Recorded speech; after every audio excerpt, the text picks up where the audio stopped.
Hi all, అందరు ఎలా ఉన్నారు? వీకెండ్ వచ్చింది అంటే ఎక్కడో ఒక దగ్గరికి వెళ్ళాలి అనిపిస్తుంది. మీకు కూడా అలానే అనిపిస్తుందా? నేను వచ్చేసి టెంపుల్కి వచ్చాను. టెంపుల్ నేమ్ స్ఫటికలింగేశ్వర ఆలయం. లొకేషన్ వచ్చేసి పోచారంలో ఉంది. ఇన్ని డేస్ ఈ టెంపుల్ని ఎలా మిస్ అయ్యానా అనిపించింది. అంతలా బాగుంది టెంపుల్ అయితే. మనకి రైట్ సైడ్లో త్రిశూలం పట్టుకొని అమ్మవారు దర్శనం ఇస్తారు. కొంచెం అలానే ముందటికి వెళ్తే స్టెప్స్ ఉంటాయి. స్టెప్స్ దిగేసి కొంచెం ముందటికి నడిస్తే ఇలా విగ్రహం కనిపిస్తుంది. మీరు కావాలంటే ముడుపులు కూడా కట్టొచ్చు. పంతులు గారు పూజ చేసి ఇస్తారు.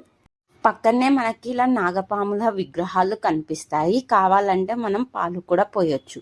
అలానే కొంచెం ముందటికెళ్తే గణేశుడు దర్శనం ఇస్తాడు మనకు, లంబోదరుడు. అలానే పక్కకు చాలా విగ్రహాలు ఉంటాయి. వెళ్తున్న కొద్ది అన్నపూర్ణాదేవి, సత్యనారాయణ స్వామి, అలాగే శివ పార్వతుల కళ్యాణం. ఇక్కడ ఈ విగ్రహం చూడండి, 4 తలకాయలు ఉన్నాయి. అదొక్కటి నాకు డిఫరెంట్గా అనిపించింది. మహాలక్ష్మీదేవి, సరస్వతి దేవి విగ్రహం కనిపిస్తుంది. టెంపుల్ అయితే చాలా పెద్దదిగా ఉంటుంది. మీకు ఒకసారి చూపిస్తాను చూడండి వీడియోలో. ఇక్కడ చూసుకుంటేనేమో ఇలా ప్లేస్ ఉంది, ఖాళీ ప్లేస్. రైట్ సైడ్ కి చూసుకుంటేనేమో అయ్యప్ప స్వామి దర్శనం ఇస్తారు. సపరేట్ గా అయ్యప్ప స్వామి పూజకి ఒక్కొక్క మెట్టుకి ఒక్కొక్క దీపం వెలిగిస్తారు కదా. ఇక్కడ అయితే అలా కనిపించింది మెట్లుండి. నేను వేరే టెంపుల్స్ లో అయితే ఇలా మెట్లు కనిపించలేవు నాకు. ఇలా లింగాల విగ్రహాలు కనిపిస్తాయండి. వరుసగా మనకి 12 ఉంటాయి. జ్యోతిర్లింగాలు 12 ఉంటాయి కదా, అవే మనకి ఇక్కడ దర్శనం ఇస్తాయి. మీరు గోడ మీద చూసుకున్నట్టయితే బ్లూ కలర్ పెయింట్తో రాసి ఉంది.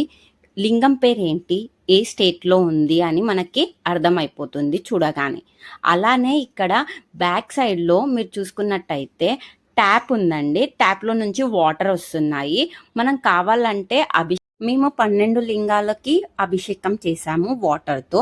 కొంతమంది అక్కడ ఉన్న వాళ్ళు పాలు, పెరుగు, పసుపు, కుంకుమతోటి కూడా అభిషేకం చేశారు వాళ్ళ చేతితో. మీరు చూసుకోండి, ఒకటేసారి అన్ని విగ్రహాలు కనిపించేలాగా చూపించాను.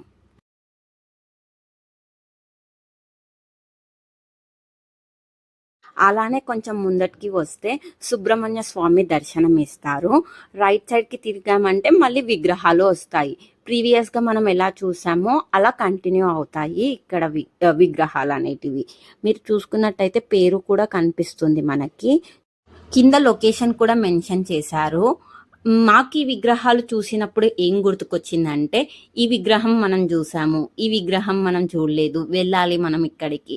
చూసిన విగ్రహాలేమో ఆ రోజు అలా అయ్యింది, ఇలా అయ్యింది అని మాట్లాడుకుంటా ఉండే మేము. ముందరికి వెళ్తే యజ్ఞం కనిపిస్తుంది. కావాలంటే మనం యజ్ఞం కూడా చేయొచ్చు. ఈ టెంపుల్ అయితే చాలా పీస్ఫుల్గా, చాలా పెద్దగా ఉంది.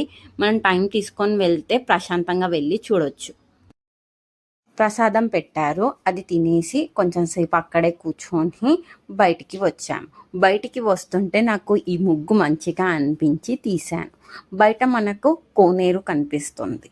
Thanks for watching.